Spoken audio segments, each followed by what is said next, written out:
Bienvenue dans toutes les France, commémorer la lutte des peuples noirs contre l'esclavage et pour les droits civiques. Quelle place pour le Black History Month en France? Débat avec nos invités. Claude Issiard, bonjour, bienvenue dans toutes les France. Bonjour. Vous êtes délégué interministériel à l'égalité des chances des Français d'outre-mer. Toujours. Merci d'avoir accepté notre invitation. À vos côtés, Maboula Soumaoro, vous êtes organisatrice du Black History Month en France, l'édition 2012 qui a été accueillie d'ailleurs au ministère de l'Outre-mer chez Claude Issiard. Co-organisatrice. Avec Douinit et H2ACOM. Très bien, Bonjour. merci beaucoup d'être avec nous. De l'autre côté du plateau de toutes les France, Gaston Kellman, vous êtes écrivain, polémiste, vous êtes auteur entre autres des Hirondelles du printemps africain, publié aux éditions Jean-Claude Lattès. Merci d'être avec nous aujourd'hui. Et à vos côtés, Hugues Lagrange, chercheur au CNRS, enseignant à Sciences Po. Vous avez écrit l'ouvrage qui a fait grand bruit, Le déni des cultures, publié aux éditions du Seuil. Maboula Soumaoro, qu'est-ce que le Black History Month? Alors, le Black History Month, c'est un événement qui a été créé en 1926 par un historien afro-américain qui s'appelle Carter G. Woodson. Ça a commencé par la Negro History Week. Et ensuite, dans les années 70, le concept a été repris par la communauté afro-américaine et s'est étendu au mois, enfin, est passé de la semaine au mois. Et donc, le mois de février est consacré à des manifestations culturelles qui mettent en avant la contribution de la communauté afro-américaine à l'histoire nationale états-unienne. Américaine, oui. Ouais. Et la lutte pour les droits civiques. La lutte, entre autres, l'esclavage, la lutte pour les droits civiques, les avancées, le côté artistique, enfin, tous les pans de l'expérience afro-américaine sont mis en avant. Alors, retour sur cette édition qui a été accueillie au ministère de l'Outre-mer à travers ce reportage. Black History Month, le mois de l'histoire des Noirs. Aux États-Unis, février est dédié depuis 36 ans aux Afro-Américains qui ont combattu contre l'esclavage et pour leurs droits civiques. Importer cette commémoration américaine en France, qu'est-ce que ça veut dire? Pour moi, c'est d'apprendre d'un côté l'histoire afro-américaine et puis de l'autre côté, l'adapter en France parce que l'histoire française est différente de l'histoire américaine, mais de mettre en avant les minorités, je trouve que c'est aussi intéressant aussi, parce que le peuple français aujourd'hui est construit sur les minorités. Pour marquer le coup, une soirée autour d'une grande invitée, Kathleen Cleaver. États-Unis, Auckland, 1968. Le Black Panther Party manifeste pour libérer son leader, Huey Newton. Parmi ses militants, Kathleen Cleaver, c'est elle qui donnera tout son sens au concept « Black is beautiful », le noir est beau. Pour elle, le lien entre les communautés noires françaises et américaines est évident. Si je pense que les Noirs de France souffrent du racisme, oui. Le lien vient de la façon dont les pouvoirs impériaux et ensuite coloniaux ont traité les gens, sans aucun respect. C'est le lien entre les deux. Ce 1er février au ministère de l'Outre-mer n'était qu'une seule journée de célébration. Mais ceux qui ont répondu présent espèrent que ce mois de l'histoire des Noirs ne s'arrêtera pas à sa première édition. Claude Issiard, c'est un événement importé ou ça va devenir un événement français? C'est pas un événement importé. Ça a une résonance dans l'histoire de ce pays, dans l'histoire des Français noirs de ce pays, des Afros. Moi, je me suis nourri, je me suis construit au combat mené par tous ceux que l'on a appelés les afrocentriques. C'était extrêmement important, affirmer son identité. Et je trouve que les combats des uns, aujourd'hui, ont une résonance chez nous. Il faut aussi rappeler, puisqu'on a évoqué les Black Panthers, il faut aussi rappeler que les Black Panthers, dans leur combat, dans leur mouvement, s'inspirent des écrits de Frantz Fanon. Frantz Fanon, c'est nous, c'est un Français, martiniquais, qui lui aussi a combattu pour la liberté de l'Algérie. Voilà. Donc, et puis moi, en tant que militant, depuis mon adolescence, je suis un militant. Ce n'est pas parce que je deviens un délégué que j'oublie ce militantisme. Je reste un militant au cœur du pouvoir. Et accueillir le Black History Month, accueillir comme ça le Black Panthers Party sous les ordres de la République, je trouvais que ça avait vraiment du sens à une époque où les uns et les autres parlent ou d'inégalité. Alors voilà. Quel sens pour nous en France? C'est la lutte pour l'égalité, la lutte contre les discriminations. Est-ce que c'est pas aussi le credo de toute la population? Alors, vous me posez la question, mais la réponse, vous l'avez, c'est dans le titre de votre émission, Toutes les France. On sait bien que nous sommes aujourd'hui à un moment de notre histoire où les crispations identitaires sont fortes, où les revendications des uns et des autres sont plus fortes et menées de façon à la fois plus combative, mais et ça ne contribue pas à une crispation identitaire, justement? Non, je ne crois pas. Alors, vous avez les dernières résistances. Ce sont les derniers verrous, mais qui de toute façon sauteront. Pourquoi ? Tout simplement parce que la France ne peut pas revenir en arrière. Elle ne peut pas nier son histoire.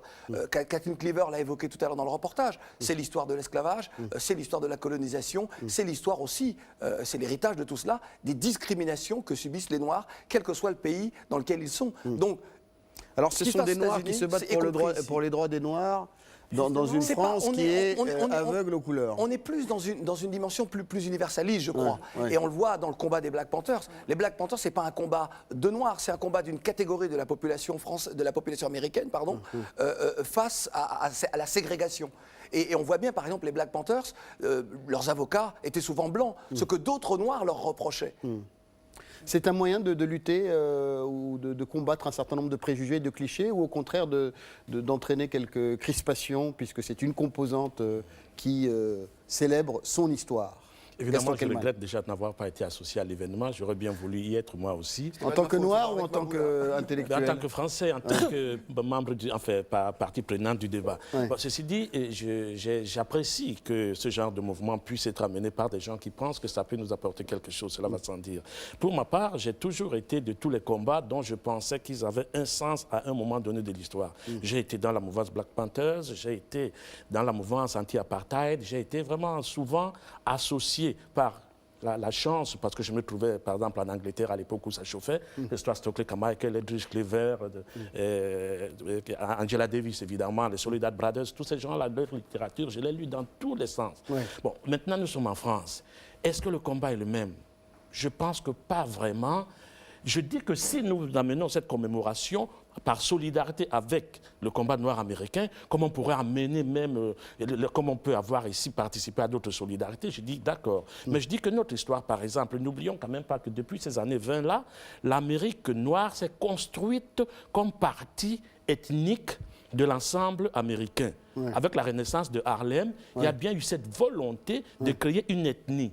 Est-ce que nous avons aussi cette volonté de créer une ethnie en France? Quand j'entends par exemple que les Black Panthers n'étaient pas du tout négro-noirs, non, les Black Panthers, ils revendiquaient quelque chose de noir, ils avaient une construction noire. Malcolm X, beaucoup d'Américains avaient cette construction noire, depuis d'ailleurs leurs ancêtres, comme ceux qui voulaient qu'on retourne en Afrique parce qu'il y avait une réalité noire. Nous-mêmes en France, nous avons été tentés par cette réalité noire, mais pour en sortir tout de suite, avec la négritude, c'était l'unité des cultures noires. Mais tout de suite après, Césaire dit ce que je veux, c'est pour la fin universelle. On sort donc du noir. Et je pense que cette histoire-là a beaucoup de sens pour nous, sans nous désolidariser de ceux qui ont eu des histoires pour lesquelles la couleur de la peau a été un déterminant. Est-ce que nous devons accepter que la couleur de la peau devienne un déterminant en France, dans une république qui se veut, dans une république qui se veut justement non discriminatoire? Devons-nous renforcer justement l'existence? Alors là où bien on dit les minorités, et on englobe les Arabes, et on dit je ne sais pas moi comment est-ce qu'elle a encore telle dénomination que du fait que nous sommes immigrés, nous appartiendrions tous, nous appartiendrions tous à un groupe. D'accord, alors juste là, vous allez répondre. Elle se veut, ça ne veut pas dire qu'elle l'est. Non, non, justement, j'ai employé cette expression. Hugues Lagrange, de son point de vue sur cet événement que vous découvrez, je suppose, Hugues Lagrange. Ou alors vous l'avez mis dans vos ouvrages, notamment le déni des cultures. Est-ce que vous aviez connaissance de l'existence du Black History Month? Mais pour moi, c'est une évolution qui est assez naturelle si on pense à la création du CRAN, du comité représentatif, du Conseil représentatif des associations noires de France, qui donc en 2005 témoigne déjà de l'émergence comme réalité sociale et politique ou de la réémergence de cette question. À un moment où précisément, il y a des identités assignées. C'est celle qui résulte des discriminations en matière d'emploi, en matière de logement. En matière d'emploi, ça atteint 15% de différentiel de chômage à diplôme égal. Donc en fonction de la couleur ou de l'origine, c'est ça? En fonction de la couleur ou de l'origine. Ça touche aussi bien les jeunes d'origine maghrébine que noire. Donc c'est une réalité, cette la ségrégation dans nos quartiers, dans les quartiers de nos villes, est un phénomène réel. Par rapport à ça, il me semble que sans nier les valeurs de la République, il est nécessaire qu'il y ait une affirmation positive d'identité. Et il me semble qu'un événement comme ça, s'il est de nature à permettre que collectivement, des groupes qui sont stigmatisés, c'est-à-dire qui sont noirs, non pas parce qu'ils décident, mais parce qu'ils sont perçus comme tels, peuvent dire positivement, mais ce que nous représentons, c'est une culture, c'est des façons de vivre qui ont leur richesse, leur intérêt. Ça, c'est important. Alors ça, c'est le monde idéal, hein, celui des bisounours dans lequel nous ne sommes pas. Mais est-ce que d'aucuns, dans le contexte actuel de crise, pourraient percevoir ce type d'événement comme une volonté d'affirmation identitaire dans un cadre où l'identité pose problème? Vous en savez quelque chose? Mais le contexte de crise, et qui est absolument responsable de la montée des nationalismes en Europe et de positions d'exclusion, est un contexte sur lequel on doit combattre avec les moyens symboliques, avec les moyens de l'action des hommes conscients de leur identité. Et je crois qu'un événement comme ça peut contribuer. Ce n'est pas tout, hein. Ça n'éliminera pas la ségrégation dans les quartiers, qui est un processus. Ce n'est pas les pouvoirs publics qui font la ségrégation dans les quartiers. Ce n'est pas non plus complètement les pouvoirs publics qui font la discrimination à l'emploi ou au logement.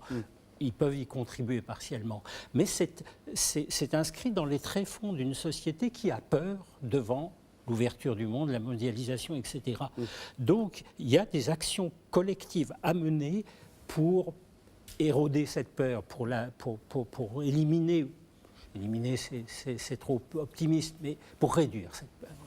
Je pense que le mot que j'entends pas depuis le début de notre conversation, c'est le mot justice, en fait. Nous, on a travaillé donc, notamment avec Pierre-Marie Boisseau et Laure Dumayet pour fabriquer, et Claude Dissière qui est à côté de moi, pour fabriquer un événement à portée culturelle. C'est-à-dire qu'on parle de choses que les gens ne connaissent pas. J'ai envie de revenir sur mais en même temps, il faut quand même qu'on parle du contenu, parce que c'est important. Bien sûr, c'est à partir du contenu de ces événements qu'on peut comprendre s'il peut être adapté au contexte français ou non. Je pense qu'il est adaptable dans dans la mesure où c'est un événement qui plonge ses racines évidemment dans l'histoire afro-américaine, qui est beaucoup plus complexe que ce que vous venez de décrire.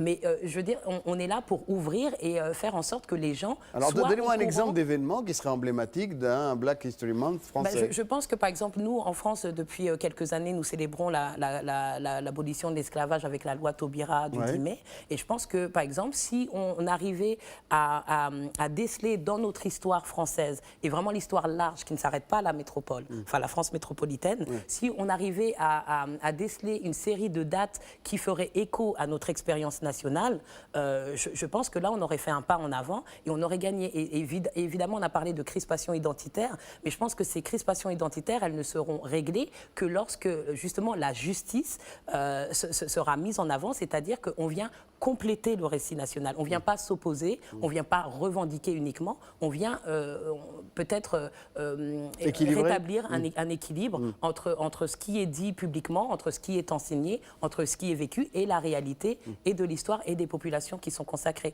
Évidemment, le Black History Month ne se limite pas aux seuls Noirs, puisque les Noirs font aussi partie de l'humanité, donc tous les êtres humains sont appelés à y participer. Exactement. C'est formidable. C'est un événement planétaire, donc le Dissière. Au risque de faire un grand écart et de paraître excessif, j'ai envie de dire que Faites, vous êtes agile. L'importation du Black History Month, pour nous, c'est un modèle de lutte.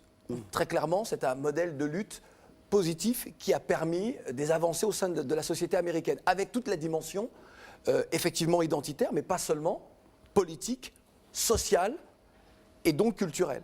Oui, mais c'est un modèle de lutte qui est essentiellement Lorsque nous, en ethnique. France, et là je fais mon grand écart, attention, lorsqu'en 1789 est proclamé donc les droits de l'homme et du citoyen, ce modèle de lutte et d'égalité sociale est donc exporté dans le monde entier. Ça devient une panacée universelle, pour reprendre une expression un peu toute faite.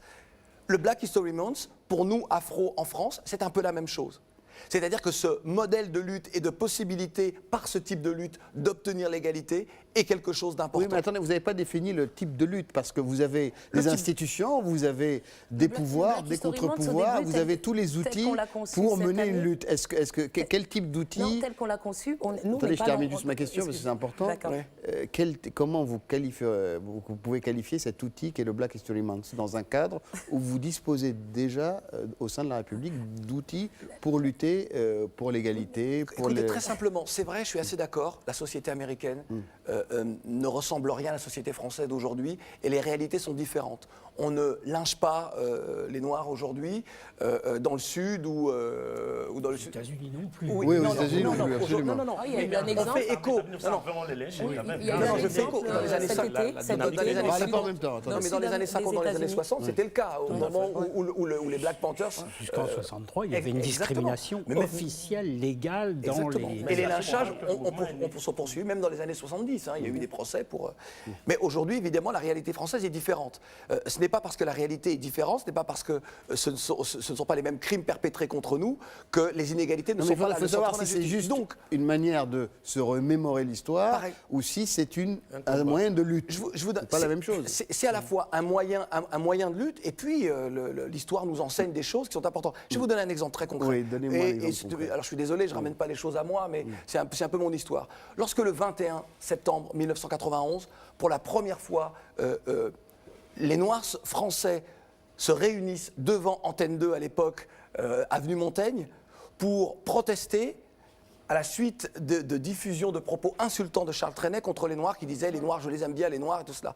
Moi, lorsque j'organise cette manifestation, avec Greg Germain d'ailleurs, qu'ai-je à l'esprit? Les combats des Black Panthers, les combats pour les droits civiques, ou à un moment donné dans votre propre pays, vous êtes insulté. Non mais Claude Issard, à ce moment précis, vous étiez seulement des Noirs à manifester contre ces propos, ou est-ce que vous étiez citoyen français avec d'autres citoyens français qui pouvaient être de toutes les couleurs pour dire leur désapprobation face à ces propos? C'est ça que je voudrais savoir. Alors, il y avait 95% de Noirs, mais qu'importe. Et vous trouvez ça bien? Mais ça ne me pose... La couleur de la peau... C'est bien ça le problème. Je pense que justement le problème, c'est de se dire que la France regarde ce genre de manifestation, puisqu'une fois encore, je le répète, pour cet événement, en tout cas, on était dans la culture. Donc cette culture, elle est accessible à tous. Maintenant, la question. Il parle de politique, Claude Issard, très clairement. Si vous parlez de culture, Claude parle de politique. Moi, je parle du Black History Month 2012.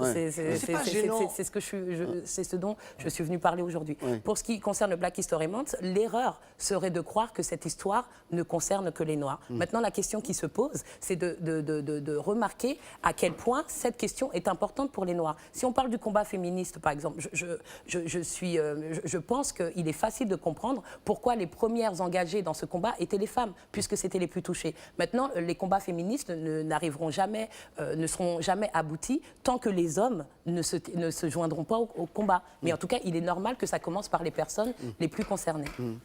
Oui, l'Amérique s'est construite, noire s'est construite sur deux logiques. Il y avait la logique Booker T. Washington qui disait quand vous aurez une maison en briques à un étage et que vous serez directeur d'une banque, le blanc vous foutra la paix.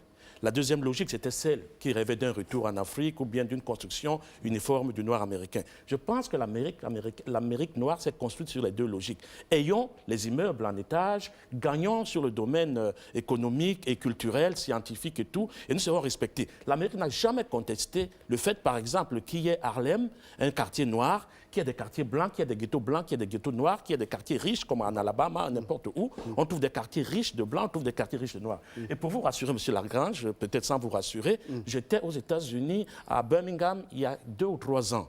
Et une professeure, une directrice du département français de l'université de Birmingham me disait « Gaston, jusqu'à présent, il y a des côtés des restaurants qui sont réservés encore aux Noirs et des côtés des restaurants réservés aux Blancs. » Voilà des choses qui existent encore aux États-Unis, qui sont presque admises, et qu'on ne verra jamais en France, par exemple. Voilà, nous arrivons maintenant à la France. Et nous sommes de la culture de Césaire, comme je le disais, qui disait « Ce que je veux, c'est pour la fin universelle ». Nous sommes de la culture de Guy Tyrolien qui disait « Pourquoi m'enfermerais-je dans cette image de moi qu'il voudrait pétrifier ?» Parce qu'en France, c'est une question d'image. À partir du moment où vous êtes noir, vous êtes inférieur. Mais quand vous apparaissez après comme comme Claudie Soir ou bien comme Claudie Siard ou mademoiselle vous dit je suis délégué, ah là c'est autre chose. Vous pouvez même habiter dans le 16e ou le 7e.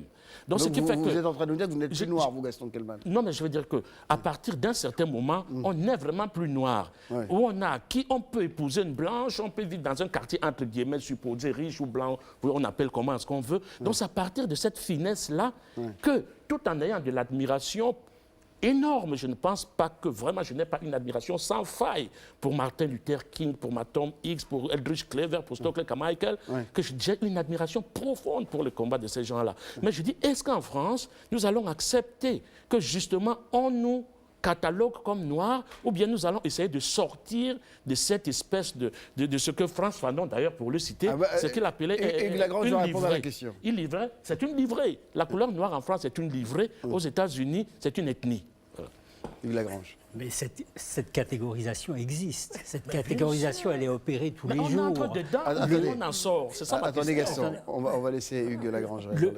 Je ne l'ai jamais nié. le nier, Il ne faut pas que je sois mal compris. Je ne l'ai c'est- pas nié, justement. Ouais, d'accord. Je ne l'ai pas nié. Moi, je suis d'accord avec D'accord, vous. Je l'ai mais pas nié. donc la République doit faire avec, non pas son devoir-être, avec l'idéal dont elle se réclame, Ouais. mais Auquel avec, elle aspire pour l'instant. Oui. oui, avec les réalités. Or, de ce point de vue-là, il faut prendre en compte les clivages que vous faites dans l'histoire américaine. Effectivement, il y a eu ces deux aspirations, la maison et le retour. On a vu que le retour était invraisemblable et que finalement la situation économique des Noirs américains, elle est clivée. Il y a une bourgeoisie noire, mais il y a une immense classe populaire, prolétarisée, ségrégée aux États-Unis. C'est vrai. Nous sommes en train d'avoir des situations qui s'y apparentent. Ouais. La ségrégation des familles issues de l'immigration